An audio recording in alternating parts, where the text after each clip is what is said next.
Alhamdulillah, jamaah salat subuh musalla An-Najah. Gimana jadi kemarin, Pak? Demonya jadi? Demonya jadi ya. Katanya ada yang mau ikut dari sini. Ya, alhamdulillah. Ala kulli hal, alhamdulillah. Alhamdulillah. Sebenarnya kajian kita ini fikih tentang sholat, puasa, dan zakat. Ya, tapi karena kemarin sempat menyinggung tentang musik, insya Allah kita kaji sedikit tentang musik. Kemarin lagi bahas apa ya? Tahu-tahu nyambung ke musik. Lupa juga sih kemarin. Oh ya, ada yang nanya Al-Quran dibaca dengan diiringi musik ya. Nah, itu sesuatu yang aneh ya, yang tidak ada sebelumnya, kemudian diadakan, dan tanpa lihat dalil seharusnya sudah ada rasa keanehan, kan gitu ya. Ada rasa keanehan meskipun tanpa dalil. Nah, itu namanya hati kecil, apa yang disebut dengan domir atau hati nurani. Kita tidak lihat dalil, tidak lihat Al-Quran, tidak lihat hadis, tapi ada satu kejanggalan kayaknya gitu. Masa iya sih gitu, baca Quran diiringi musik?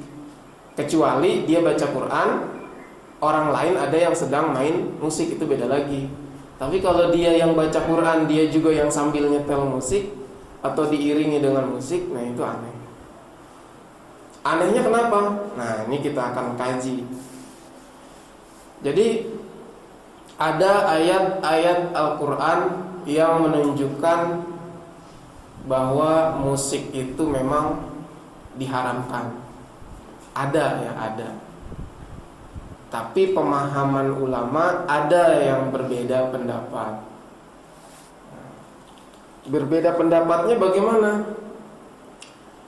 Kalau ayat-ayat yang hukum-hukum ya, ayat-ayat muhkamat, ayat-ayat yang isinya terdapat hukum-hukum, itu pasti jelas, Pak.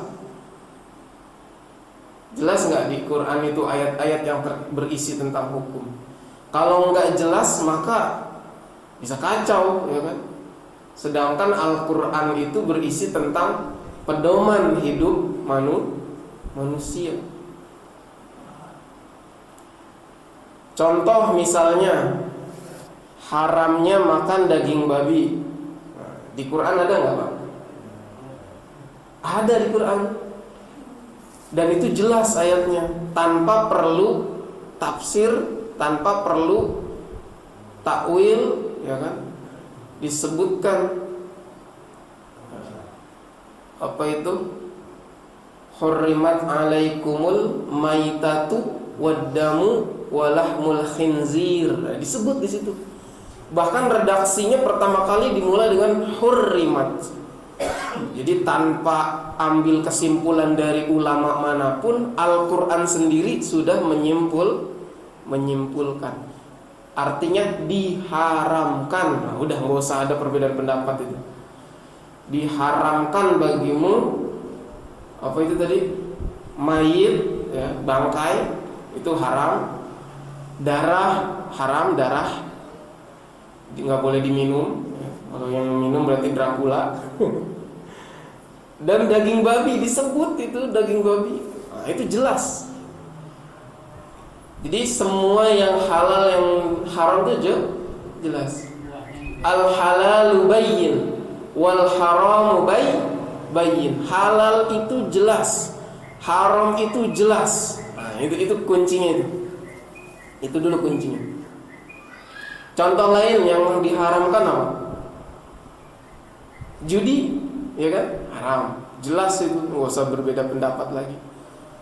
Apalagi minuman khamar, ya. atau segala yang memabukkan dikiaskan haram. Ya, karena sekarang di sini nggak ada khamr, adanya yang beralkohol gitu, karena sama-sama memabukkan, nah dikiaskan, nah, itu haram. Nah itu jelas. Lalu kalau kita cari ayat-ayat tentang haramnya musik itu yang bagaimana sih? Nah itu dia. Gimana Pak? Minuman yang hasil mencuri.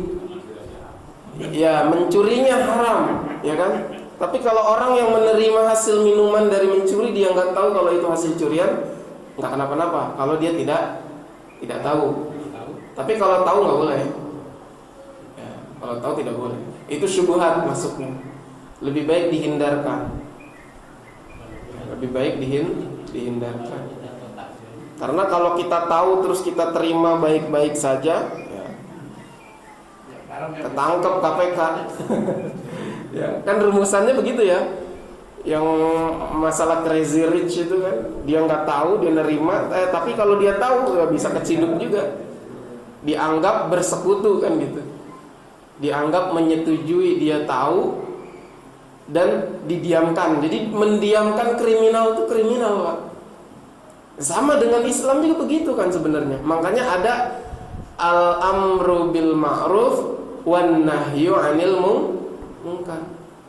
Kalau dia diam-diam saja nggak nahyu 'anil munkar, berarti dia sekutunya. Sama di kriminal, di hukum positif kita juga kan begitu. Kalau ada yang korupsi, kita diam-diam aja, nggak ngasih tahu, nggak ngelaporin ke pihak yang berwajib, kena Pak. Ya, yang kasus-kasus crazy rich itu, ya kan? Dia tahu misalnya dia begitu, diam aja, kena.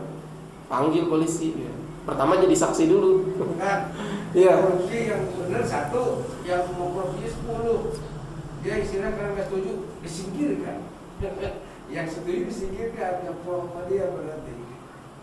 Ini yang mau korupsi 10 orang, ya. Yang satu nggak setuju. Ya. Tapi karena tidak setuju, nggak pro disingkirkan. Ya itulah gerombolan itu ya, sudah berjamaah dalam kejahatan. Sudah bukan wa ta'awanu 'alal birri wat taqwa lagi, tapi malah ta'awanu 'alal ismi wal udwan. Bukan saling tolong menolong dalam kebaikan, tapi malah tolong menolong dalam dosa, ismi wal udwan, dan permusuhan. Nah, itu nggak boleh. Jadi kebalikan ayat. Kebalikan ayat. Baik, nah ayat tentang apa tadi itu? Tentang diharamkannya itu apa? Nah, tentang pengharaman musik ada di dalam surat Luqman ayat 6. Mana ini saya cari dulu. Kalimatnya apa Pak? A'udzu billahi minasy syaithanir rajim. Bismillahirrahmanirrahim. Wa minan nasi man yashtari lahwal haditsi liyudilla an sabilillahi bighairi ilmin wa yattakhidhaha huzwan ulaika lahum azabum muhin. Surat Luqman ayat 6. Satu lagi ada di surat Al-Jumu'ah ayat 11. Wa idza ra'aw tijaratan aw lahwan faddu ilaiha wa tarakuka qa'ima qul ma 'indallahi khairum minal lahwi wa minat tijarah wallahu khairur raziqin. Jadi surat Luqman ayat 6 dan Al-Jumu'ah ayat 11. Ada nggak di situ musik, Pak? Jadi kalau kita mau lihat hukum satu permasalahan, kita lihat sumber utamanya dulu. Sumber utama dalam Islam itu apa? Al-Quran. Jangan lihat hadisnya dulu, Qurannya dulu. Setelah Quran ada, baru telusuri detailnya dengan hadis. Kalau di Quran tidak ada, maka turun ke hadis. Ya. Misalnya di Quran nggak ada. Contoh yang di Quran nggak ada apa? Tapi hukumnya ada, haram, apa itu? Tadi daging babi haram, ada di Quran. Nah, kalau daging anjing ada nggak di Quran, Pak? Nggak ada. Tapi disebutkan anjing ada, tapi bukan dalam rangka mengharamkan, bukan. Di Al-Quran disebutkan 2 kali anjing, tapi bukan dalam rangka mengharamkan. Diharamkannya di dalam hadis. Nah, jadi gitu. Tapi kalau daging babi itu udah langsung Quran. Nah, makanya di kalangan ulama masih berbeda pendapat tentang bukan daging anjingnya. Tapi kalau makan daging anjingnya jelas nggak boleh. Tapi memelihara anjingnya ada yang berbeda pendapat. Nah, tapi lebih mudorot memelihara ya, jangan melihara, lebih baik. Itu banyak hadisnya, pelarangannya. Nah, kita masuk ke dalam 2 ayat tadi. Pertama, Luqman ayat 6. Wa minan nasi may yashtari. Apa artinya, Pak? Ada kalimat mengharamkan nggak di situ? Kalau tadi kan hurrimat alaikum, diharamkan bagimu, yang daging babi tadi. Tapi kalau di sini nggak ada kalimat mengharamkan. Hanya Al-Quran informatif, menginformasikan apa di antara manusia. Redaksinya gitu. Al-Quran memulai kalimatnya dengan informasi. Di antara manusia ada yang membeli, yashtari, membeli, lahwal hadis. Nah, ini dia kalimat yang dijago-jagokan bermakna musik, ini lahwul hadis. Apa lahwul hadis? Sebelum kita lihat definisi secara syar'i, secara istilahi, kita lihat definisi secara kata per kata, secara kosakata dulu, biar lebih tepat. Lahwul hadis, lahwun itu laha, yalha, atau alha yulhi, artinya lalai atau tidak berguna, sia-sia. Kalau al-hayulhi, melalaikan. Al-hadis artinya percakapan atau perkataan. Maka lahwul hadis artinya apa? Perkataan yang sia-sia, tidak berguna gitu. Perkataan yang tidak bermanfaat, perkataan yang melalaikan. Nah, udah dapat tuh ya arti secara kosakatanya. Kita lanjutkan ayatnya.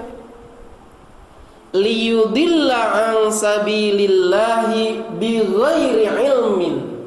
Ada sifatnya itu, bighairi ilmin. Ini akan saya hubungkan dengan kemarin saya katakan apa? Kenapa kalau misalnya musik itu diharamkan, betul-betul diharamkan, tapi tetap ada orang yang boleh, berhak bermain musik. Siapa itu? Ulama.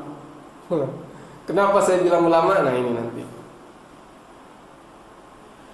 Jadi ada orang, kata Al-Quran, yang membeli percakapan atau yang menggunakan percakapan, memanfaatkan perkataan yang sia-sia ini, melalaikan, untuk menyesatkan orang-orang dari jalan Allah.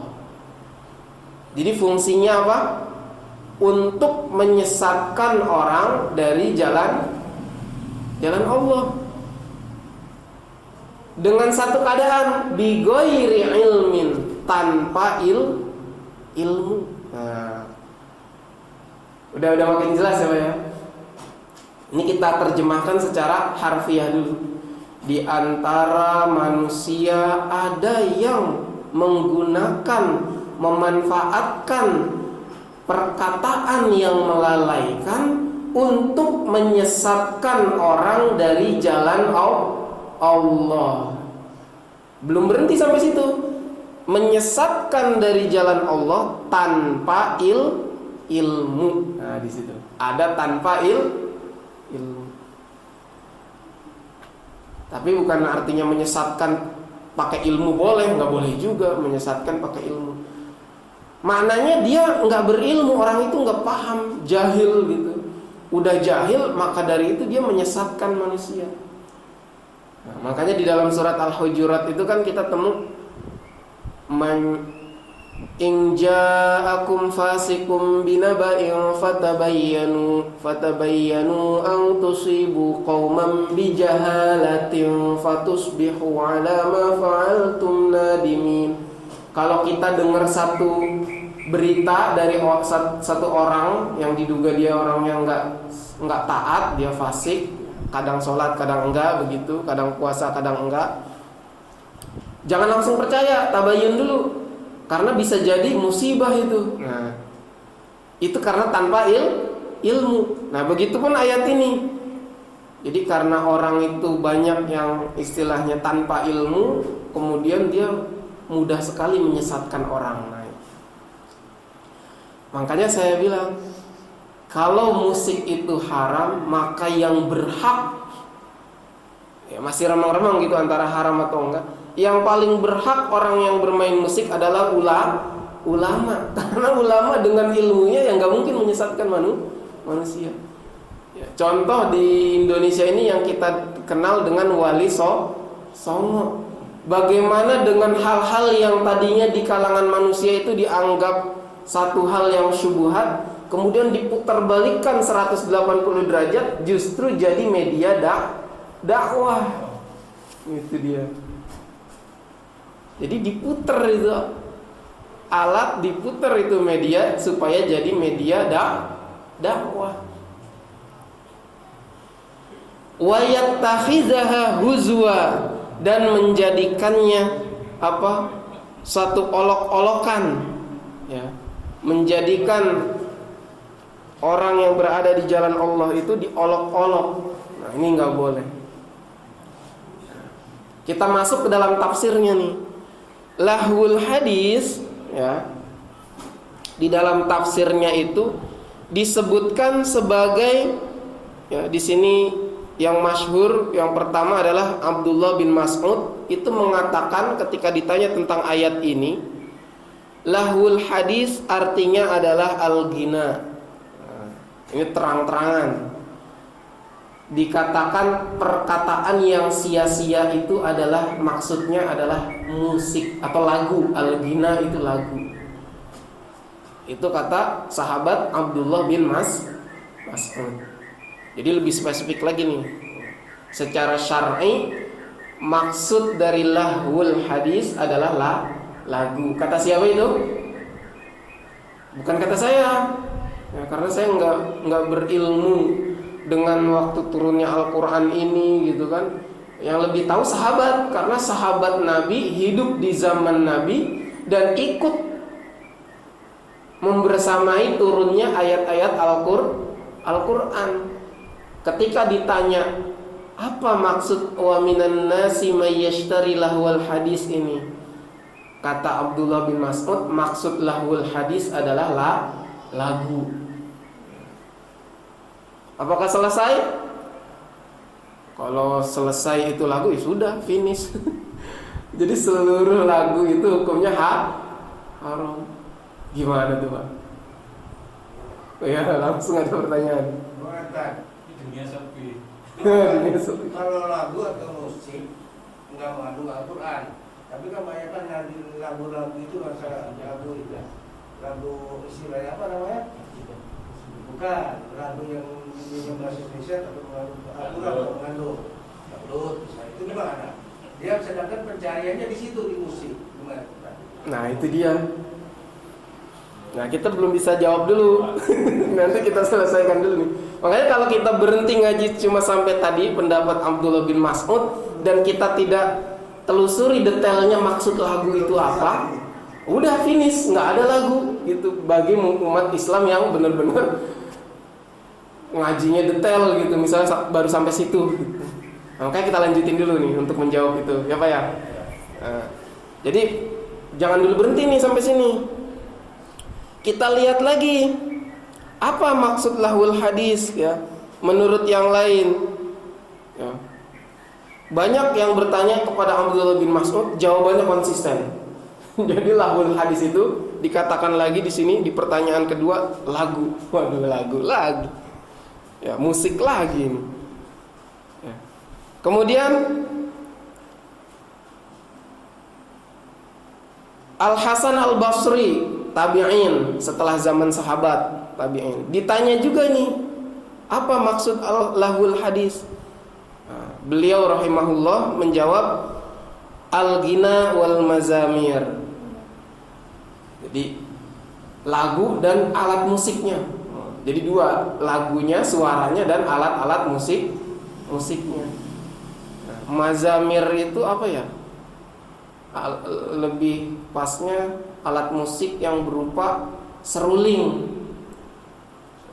Ya Pak ya? Ya, seruling. Jadi seruling itu bukan barang baru Pak. Ini zaman tabi'in, zaman sahabat udah ada. Bahkan di zaman Nabi sudah disebutkan kalimat mazamir. Ya. Tapi jangan berhenti dulu, ya kan? Apakah benar itu barang itu haram? Kan yang kita tahu barang itu haram ketika kita makan, betul nggak Pak? Daging babi nggak ada hukumnya kalau nggak kita apa-apain. Ada daging babi itu di situ misalnya, kita lewat, apa hukumnya Pak? Nggak ada hukumnya. Tapi ketika kita makan, nah baru berhukum haram. Begitupun misalnya alat musik nih disebut alat musik. Ada alat musik, diem aja di situ. Apa hukumnya Pak? Nggak ada hukumnya. Nah, maksudnya nanti menjadi haram itu yang bagaimana? Nah, ya kayak pisau dah, pisau apa hukumnya? Nggak ada hukumnya. Tapi ketika kita pakai untuk nusuk orang, ya, haram. Tapi kalau buat nyembelih hewan, bismillah, halal. Nah, kan gitu. Nah, jadi kita jangan berhenti dulu tuh. Kita baru dapat makna tafsir lahul hadis, alat musik dan lagu. Oke, udah dua tuh. Ya. Ini dalam rangka mencapai apa sebenarnya hukumnya, kan gitu. Apa sebenarnya hukumnya? Kemudian ada lagi sahabat yang bernama Qatadah. Nah, sahabat Qatadah berkata rahimahullah, makna lahul hadis ya di situ bermakna apa ini? Ishtira'ul mughanniyat minal jawari. Nah, ini udah beda nih. Udah beda. Jadi kan yashtari lahwal hadis. Nah, ada kalimat yashtari. Kan kalau tadi musik didefinisikannya dengan yashtari itu memanfaatkan lagu. Kalau Qatadah memaknai yashtari lahwal hadis, membeli, tetap membeli karena kalimatnya yashtari. Membeli al-mughanniyat. Al-mughanniyat itu apa Pak? Orang, perempuan-perempuan dari para budak-budak perempuan yang menghasilkan lagu atau musik. Nah, al-ghina itu musiknya, lagunya. Al-mughanniyat itu orang yang melakukan musik itu atau yang bernyanyi. Dan itu perempuan-perempuan Pak. Nah, jadi lebih detail lagi nih Qatadah. Jadi maksudnya bukan musiknya, tapi perempuannya. Di antara manusia ada yang membeli budak-budak perempuan penyanyi-penyanyi untuk menyesatkan orang dari jalan Allah. Nah, kira-kira begitu tafsirannya. Ini Qatadah. Beda nggak Pak antara lagu dengan orang yang nyanyi? Beda atau sama? Beda. Kalau lagu itu hasil yang diciptakan, kalau penyanyi adalah yang menciptakan lagu itu. Nah, mana ini kira-kira yang lebih tepat? Antara Abdullah bin Mas'ud, sahabat. Ini sahabat juga Abdullah bin Mas'ud, sahabat Nabi. Qatadah, ya. Qatadah juga sahabat ini. Qatadah sahabat atau tabi'in? Tabi'in Pak ya? Nah, tabi'in. Kalau Abu Qatadah nah baru sahabat. Abu Qatadah sahabat, tapi Qatadahnya ini tabi'in. Menurut tabi'in, Qatadah mengatakan adalah maksudnya para penyanyi-penyanyi.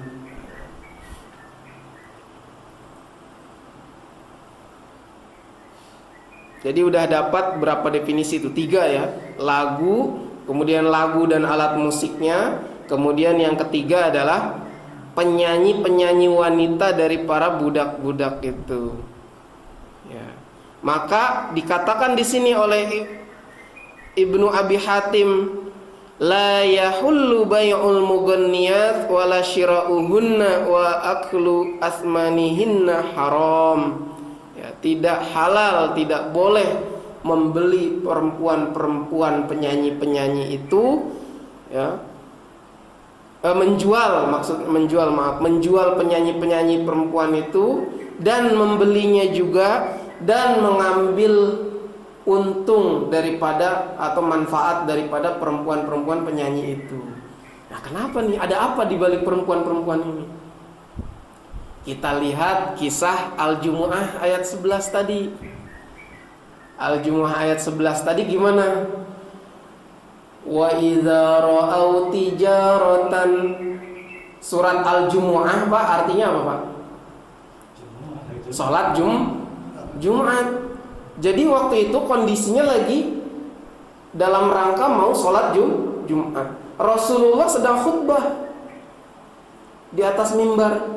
Kemudian wa idza ra'au tijaratan aw lahwan. Tiba-tiba ada sekelompok pedagang dengan keledai-keledainya. Kan dulu belum ada motor, belum ada mobil bak gitu Pak ya. Masih pakai keledai, bawa-bawa barang itu. Makanya dalam surat Al-Jumu'ah dikatakan idza nudiya lis-sholati min yaumil jumu'ati fas'au ila dzikrillahi wa zarul bai'. Tinggalkan jual beli karena untuk memenuhi panggilan sholat Jumat. Tiba-tiba ketika Rasulullah sedang khutbah Jumat, datang keledai-keledai membawa perdagangan. Kabilah-kabilah perdagangan lewat. Ra'au tijaratan, ada perniagaan di situ. Au lahwan. Nah, di sini ada lagi kalimat lahwan. Tadi lahwul hadis, yang ini lahwan. Maka dikhususkan dengan lahwul hadis berarti dia dengan makna yang sama. Maksud lahwan di sini sama lahwul hadis. Nah, apa di situ? Jadi ternyata para pedagang-pedagang itu selain membawa dagangannya supaya laku Pak. Nah, kalau kita lihat kayak di pinggir jalan depan tuh Pak. Kalau keluar Kompas nih kan lurus tuh. Ada toko apa tuh? HP. Nah, suka ada yang nyanyi-nyanyi joget-joget di depan tuh ya. Nah, kira-kira dulu begitu Pak. Jadi sama, dulu sekarang tuh sama. Bedanya kondisinya Pak. Kalau dulu ini kan masih zaman jahiliyah nih. Wah, itu perempuan-perempuan kalau yang nyanyi-nyanyi itu luar biasa Pak. Nggak kayak sekarang udah tertib. Zaman jahiliyah lebih parah. Makanya disebutnya perempuan-perempuan penyanyi, bukan laki-laki penyanyi. Karena apa? Kalau laki-laki yang nyanyi orang nggak pada tertarik. Betul Pak? Ini ceritanya kan gitu. Lagi khutbah Jumat, ini lagi khutbah Jumat nih. Tiba-tiba datang rombongan pedagang bawa barang dagangan, bawa perempuan-perempuan penyanyi nyanyi. Apa kata lanjutan ayatnya? Infaddu ilaiha wa tarakuka qaima. Seketika jamaah Rasulullah, sahabat-sahabatnya, ini sahabat bukan kita ini Pak, ini sahabat radhiyallahu anhum yang dekat kepada turunnya ayat Al-Quran. Rasulullah ditinggalin lagi khutbah Jumat. Tiba-tiba mereka berlarian menuju perdagangan karena ada wanita-wanita penyanyi-penyanyi itu. Itu Rasulullah ditinggal. Rasulullah Pak kalah dengan perempuan-perempuan penyanyi. Iya, kalau penyanyinya cowok nggak laku.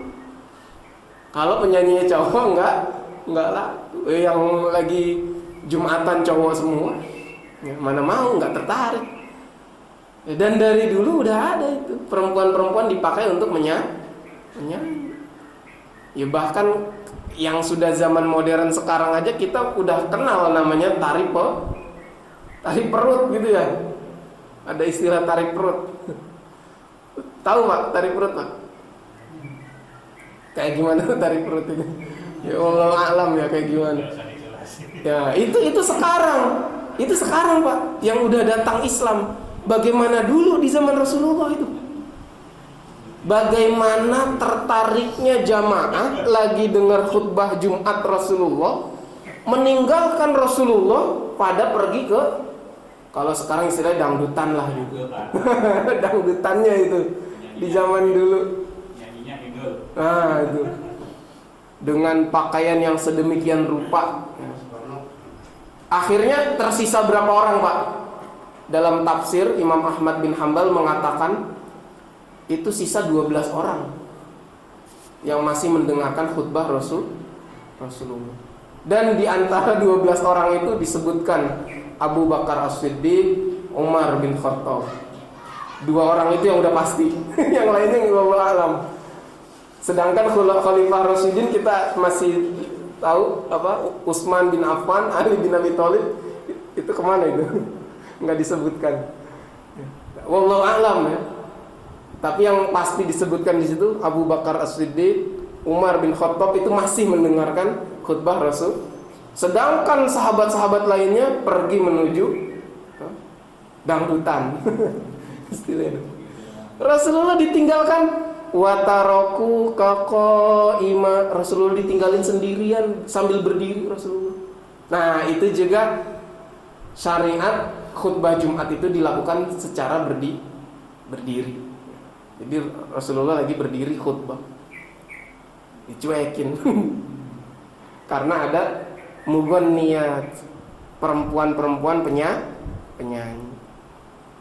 Jadi yang mengalihkan khutbah Jumat itu sebenarnya perdagangannya, lagunya, alat musiknya, atau perempuan-perempuannya.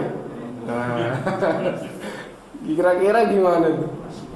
Perempuan yang jelas sama musiknya itu jadi Nah, kalau misalnya waktu itu udah ada MP3 gitu ya, udah ada flash disk MP3 atau apa gitu, lewat tuh pedagang, meskipun masih pakai keledai, belum pakai mobil, belum pakai motor, lewat, tapi pakai MP3 doang, musiknya disetel langsung. Kira-kira mereka beralih nggak ke situ?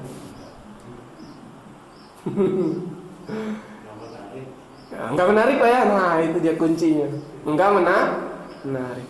Nah kira-kira sampai sini udah dapat dulu nih Pak. Jadi apa di balik ini gitu? Apa di balik ini? Ada ketertarikan, betul? Makanya di dalam ayat Luqman ayat 6 tadi disebutkan wa minan nasi may yashtari lahwal haditsi liyudilla an sabilillahi bighairi ilm. Jadi ada sifatnya liyudilla. Ada orang memanfaatkan misalnya alat musik atau apalah, atau perempuan-perempuan untuk menyesatkan, nah itu dia, orang dari jalan Allah. Jadi kalau si objeknya itu enggak tertarik, nah, maka tidak sampai hukumnya pada, nah, kira-kira begitu. Karena hukum fikih itu al-hukmu yaduru ma'al illah wujudan wa adaman.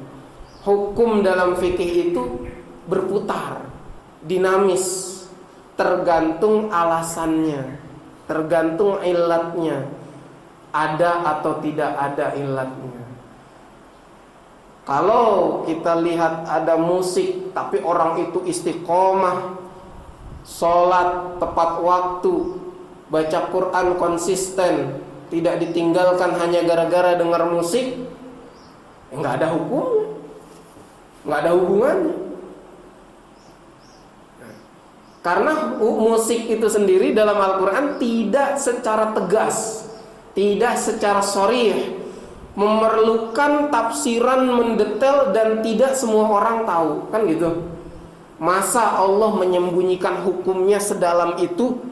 Harus dijelaskan sejelas-jelasnya oleh para ulama baru dapat disimpulkan hukum haram. Tidak semudah kita tahu haramnya makan daging babi.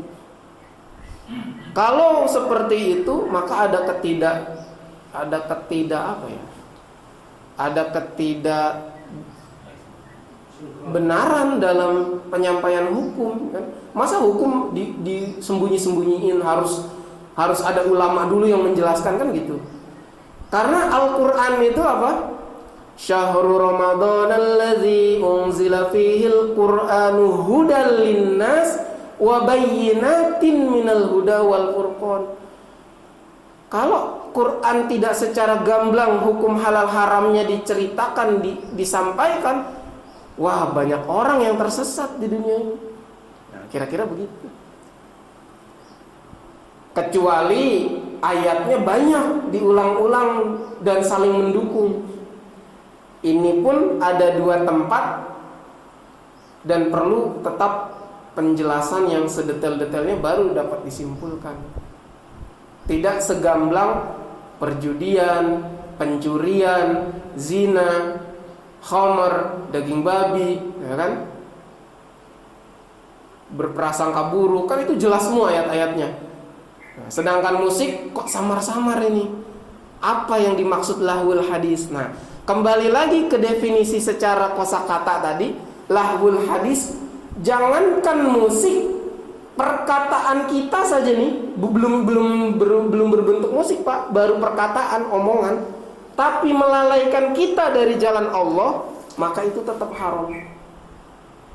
Nah, ini bahasa Quran selembut-lembutnya bahasa. Makanya Quran nggak pakai kalimat musik.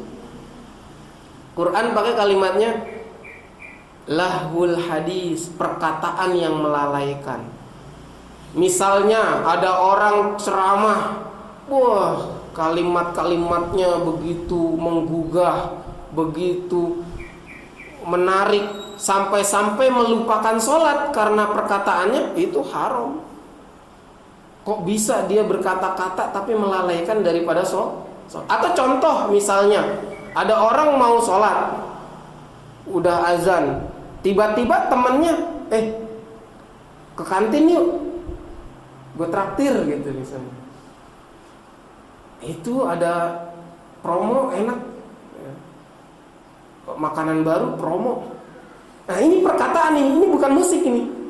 Dia udah mau jalan ke sholat jamaah, tiba-tiba diajak makan bareng, sampai-sampai setelah makan terus ngobrol sampai lewat sholatnya, sampai tiba waktu sholat lain. Wah, itu ini bisa masuk dalam lahwul hadis, perkataan yang melalaikan. Jadi nggak mesti nunggu musik dulu. Jadi bukan karena musiknya, tapi perkataan yang melalaikan saja itu udah cukup menjatuhkan orang kepada haram. Itu indahnya bahasa Al-Quran. Quran nggak menentukan itu musik, tapi Quran menyampaikan apa saja yang melalaikan daripada sabilillah, daripada jalan Allah, ya, maka itu haram. Itu sesuai yang dijelaskan oleh dalam tafsir ini, siapa ya tadi, ya, Ad-Dhahhak, ya, menjelaskan seperti itu. Apa saja yang menjadikan sesuatu itu melalaikan dia dari jalan Allah, ya, Maka ancamannya apa tadi itu di akhir? Walahum azabun alim. Lahum azabun muhin, bagi mereka siksaan yang menghinakan. Ya, udah disiksa, terhina mereka gara-gara perkataan yang melalaikan. Jadi seperti itu. Jadi gimana kesimpulannya? Jadi kesimpulannya ya seperti yang kita dengar-dengar. Ya di antara kita akhirnya ada yang berkesimpulan mutlak diharamkan. Ya. Ada yang menganggap begitu. Jadi musik maupun alat musik haram. Ada yang berpendapat seperti itu. Ada yang berpendapat masih boleh. Bagaimana ulama 4 mazhab dulu? Imam Hanafi, Maliki, Syafi'i, Hambali. Rata-rata perkataan mereka condong kepada haram. Tapi yang tegas sekali mengharamkan adalah mazhab Hanafi. Sedangkan mazhab Maliki, Syafi'i, Hambali, banyak orang menilai haram juga. Tapi sebenarnya bukan haramnya. Coba perhatikan kembali kalimat-kalimatnya. Tetapi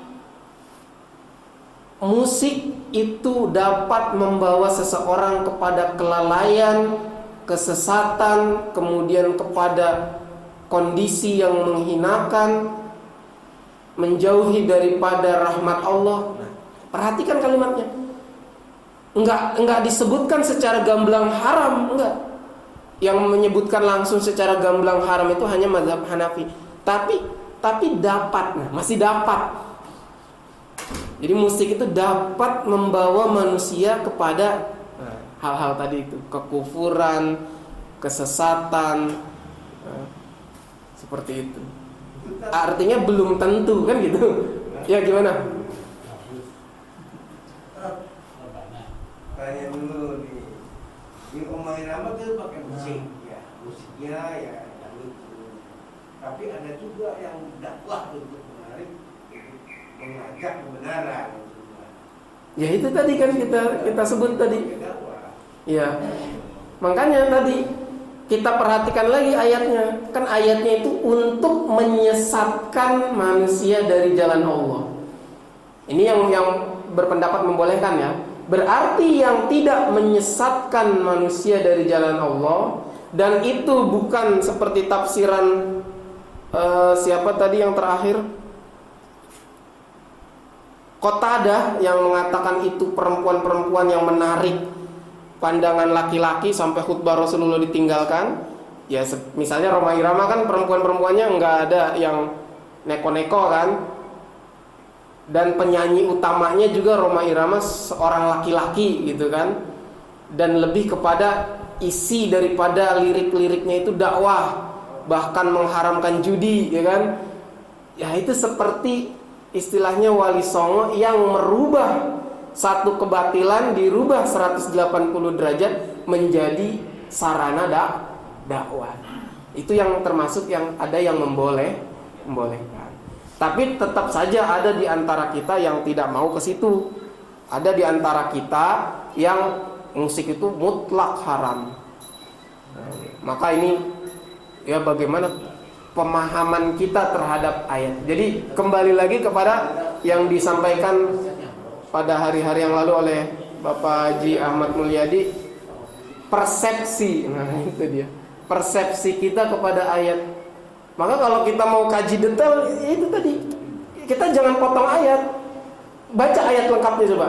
Di antara manusia ada yang membeli lahul hadis untuk menyesatkan. Nah ini ada sifat di sini, untuk menyesatkan orang-orang dari jalan Allah. Berarti kalau tidak menyesatkan dari jalan Allah gimana? Ya, betul. Adapun mereka yang mengharamkan secara mutlak dari hadis. Ada hadis yang berbunyi begini, Pak. La yakununna min ummati aqwamun yastahilluna al-hirra wal harira wal khamra wal ma'azif. akan datang satu kaum di antara umatku nanti yang akan menghalalkan zina, menghalalkan sutra, khamr, dan alat-alat musik. Nah itu dia. Kalau dia menghalalkan berarti hukum asalnya adalah haram. Nah itu yang dijadikan alasan golongan yang mengharamkan musik dan alat-alat musiknya haram mutlak. Didebat lagi oleh ulama yang membolehkan. Hadis ini kalau udah perdebatan ulama itu panjang. Hadis ini meskipun disampaikan oleh Imam Al-Bukhari, itu hadisnya mu'allaq, terputus sanadnya antara Imam Bukhari dengan syekhnya itu terputus. Nah, kata ulama begitu. Itu bukan ranah kita lah istilahnya. Tapi masih ada perdebatan di situ, di hadisnya pun masih ada perdebatan. Karena kenapa? Kalau kembali lagi tadi, yang halal itu jelas, yang haram itu jelas. Kalau musik itu haram, Pak, pasti ayat-ayat, hadis-hadis itu banyak larangannya tentang musik. Tapi kok untuk pelarangan alat musik ini ya hanya hadis itu saja tadi. Hanya itu aja, satu itu. Harusnya kan banyak. Di riwayat Muslim ada, Abu Dawud ada, Tirmizi ada, Nasai ada, Ibnu Majah ada. Tapi ini ya itu aja tadi, satu yang dianggap sahih. Sedangkan hadis dari jalur hadis sendiri ada yang membolehkan dalam bab Aid, hari raya. Ketika itu satu hari raya di rumah Rasulullah, di rumah Aisyah itu sedang ada istilahnya permainan musik dengan memukul rebana. Kemudian Abu Bakar As-Siddiq, sahabat Nabi, datang masuk, lalu menyuruh meninggalkan itu. Apa ini? Tinggalkan, karena ini adalah dari permainan setan disebutnya, ya. Panah-panah setan disebutnya, panah-panah setan. Kemudian Rasulullah berkata, "Da'huma ya Abu Bakrin." Tinggalkan mereka wahai Abu Bakar. Artinya udah biarin saja. Karena hari ini adalah hari raya. Karena setiap umat fa inna likulli ummatin 'aidan. Setiap umat itu ada hari rayanya dan ini adalah hari raya kita. Kata Rasulullah. Jadi ada satu momen musik itu dibolehkan oleh Rasulullah. Nah, makanya itu masih terjadi perbedaan pendapat karena itu. Satu hadis dalam riwayat Al-Bukhari dianggap alat musik itu haram, bersanding dengan 3 hal haram yang lain, zina, khamr, dan sutra. Satu hadis dari sisi lain ada momen dihalalkan, dibolehkan. Bahkan Rasulullah mendiamkan dari sisi hukum secara eksplisitnya, tidak menjelaskan apa hukumnya dufuf itu, nggak dijelaskan secara gamblang gitu. Tapi membolehkan saat itu hari raya. Nah, maka ya istilahnya lo kalau senang dengarkan, nggak senang pergi. Nah, gitulah kira-kira. Dan yang terpenting adalah Pak, konsisten kita kepada ibadah kita. Mau itu ada musik, mau itu ada mabuk, mau itu ada judi, mau itu ada zina, kan tuntutan setiap orang dari kita adalah ibadatullah, menyembah Allah, fokus di situ, jangan terkontaminasi oleh hal-hal yang lain. Mau dia begitu, mau dia begini, ya kita mah misalnya tadi udah niat mau jalan ke sholat udah, jangan terpengaruh oleh ajakan orang. Kecuali dia mengajak ke yang lebih baik lagi. Tapi di sisinya yang lebih baik malah makan dulu. Akhirnya bablas sholatnya. Jangan sampai seperti itu. Ya, maka lagi-lagi kita kaji kembali ayatnya yang jelas. Di situ ada liyudilla an sabilillahi bighairi ilm. Saya ulangi lagi, kenapa ulama yang lebih layak? Di situ ada kalimat bighairi ilm, tanpa ilmu. Maka ulama yang dengan ilmunya pasti bisa merubah sarana yang masih syubhat itu menjadi sarana dakwah. Sebagaimana Ustadz saya Kiai Haji Hasan Abdullah Sahal itu pinter sekali main gitarnya, Pak. Gitarnya pinter, bolanya pinter, kemudian pianonya mahir itu. Jadi ulama yang ahli dalam seni. Bahkan bernyanyi beliau masih bernyanyi. Jadi tidak jadi satu halangan. Ya bahkan kalau bisa dipakai metode dakwah ya silahkan. Tapi kita juga tidak memungkiri ada yang berpendapat mutlak, ya silahkan saja. Setiap masing-masing akan diperhitungkan ya, amal-amalnya. Ya, yang pasti yang halal bayyin wal haram bayyin.